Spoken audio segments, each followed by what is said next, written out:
नमस्कार किसान भाइयों, मैं सूर्यदेव फिर से हाजिर हूं आपके अपने चैनल एग्रीकल्चर गुरुजी में।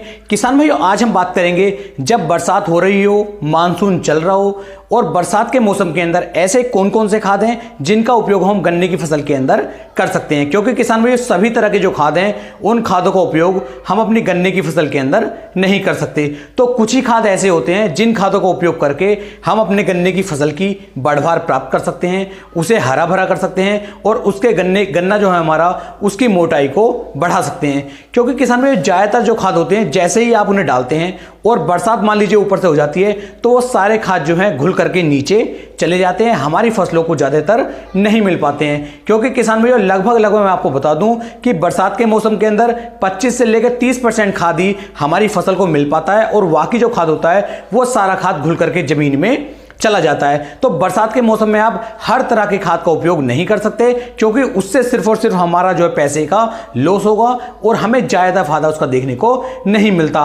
आज मैं आपको यहां पर दो ऐसे खादों के बारे में बताने वाला हूं कि इन दोनों खादों का उपयोग यदि आप बरसात के मौसम में करें, अपने जब हमारा मानसून चल रहा है मानसून के मौसम में करें, तो आपको बहुत ही शानदार और बहुत ही अच्छी वाली पैदावार किसान भाइयों देखने को मिल सकते हैं। तो इस वीडियो में आप लास्ट तक बने रहें, जिससे कि आपको अच्छी तरीके से समझ में आ सके कि इन दोनों खादों के अंदर ऐसा क्या चीज डाली गई है, ऐसा क्या तरीका है इन दोनों खादों का कि हमारी जो फसल है वो अच्छी तरीके से ग्रोथ भी करती रहती है और बरसात भी कितनी क्यों हो जाए, बरसात में भी ये खाद जो है नीचे नहीं जा पाते हैं। तो संपूर्ण जानकारी मैं यहां पर आपको देने वाला हूं। क्योंकि किसान भाइयों, कुछ किसान भाइयों ने जो है वो इंतजार करते हैं कि जब तक बरसात नहीं होगी, जब तक मानसून नहीं आएगा, तब तक वो अपने खेत के अंदर किसी भी तरह के खाद का उपयोग नहीं करते। क्योंकि उनके पास या तो बिजली की व्यवस्था नहीं है कि वो अपने खेत को पानी दे सकें, या फिर उनके पास सिंचाई की व्यवस्था नहीं है जिससे कि वो अपने खेतों की सिंचाई कर सकें। तो वो अब तक इस समय तक इंतजार करते हैं और जब इस समय पर आकर के वो अपने खेतों के अंदर किसी भी तरह के खाद को डालते हैं तो उसकी अच्छी जो रिजल्ट है, उसकी अच्छी जो क्षमता हमारी फसल को मिलनी चाहिए थी वो नहीं मिल पाती है। तो यहां पर जो दो खाद हैं उनमें पहला खाद आता है किसान भाइयों हमारा डीएपी। डीएपी मतलब डाई अमोनियम फास्फेट। जो हमारा डीएपी खाद होता है ये एक ऐसा खाद है किसान भाइयों कि यदि डीएपी खाद को आप अपने खेत के अंदर डाल देते हैं तो ये आसानी के साथ तुरंत नहीं घुलता है। इसे घुलने में थोड़ा थोड़ा धीरे धीरे समय लगता है और काफी लंबे समय में जाकर के ये घुलता है। तो इसे यदि आप अपनी फसल के अंदर डाल देते हैं और बरसात कितनी भी ज्यादा किसान भाइयों हो जाती है तो ये सारा घुल करके नीचे नहीं पहुंच पाता है, हमारी फसल को धीरे धीरे किसान भाइयों मिलता रहता है। तो डीएपी का उपयोग जो है आप अपने गन्ने की फसल के अंदर, चाहे बरसात हो रही हो, मानसून हो, किसी भी तरह का मौसम क्यों ना हो, डीएपी का उपयोग करेंगे तो इससे हमें सिर्फ और सिर्फ बेनिफिट ही किसान भाइयों देखने को मिलते हैं, नुकसान देखने को नहीं मिलते हैं। और ये धीरे धीरे घुलता है तो धीरे धीरे इसके रिजल्ट भी आते रहते हैं और हमारी फसल अच्छी तरीके से किसान भाइयों ग्रोथ भी करती रहती है।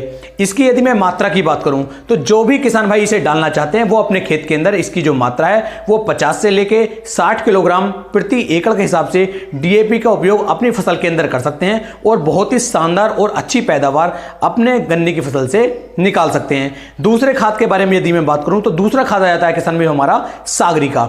सागरिका जो इफ्को का आता है, ये भी किसान भाइयों ऐसा है कि इसे आपने आज डाल दिया तो आप सोचने लगे कि 8 दिन में, 10 दिन में या 15 दिन में ये घुल करके हमारी फसल को मिल जाएगा, तो बिल्कुल भी ऐसा नहीं होता है। इसे घुलने में भी लगभग 1 से लेकर के 2 महीने तक का समय लग जाता है। ये भी धीरे धीरे घुलता है और धीरे धीरे हमारी फसलों को मिलता रहता है। तो कभी भी अगर आपको तुरंत रिजल्ट चाहिए तो आप सागरिका का उपयोग ना करें, क्योंकि सागरिका भी धीरे धीरे घुलता है और लंबे समय तक किसान भाइयों हमारी फसलों को हरा भरा रखता है और उसकी पैदावार को बढ़ाने में हमारी काफी ज्यादा मदद करता है। तो डीएपी और सागरिका, इन दोनों खादों को लेकर के यदि आप अपने गन्ने की फसल के अंदर डालते हैं तो बहुत ही बेस्ट और शानदार रिजल्ट किसान भाइयों ये भी आपको निकाल करके दे सकते हैं। उम्मीद है ये वीडियो मेरे किसान भाइयों को काफी ज्यादा पसंद आई होगी। वीडियो अच्छी लगी हो तो वीडियो को आप शेयर भी कर सकते हैं। फिर मिलेंगे एक नई वीडियो में, तब तक के लिए मेरे सभी प्यारे किसान भाइयों को जय हिंद, जय भारत, जय किसान, वंदे मातरम।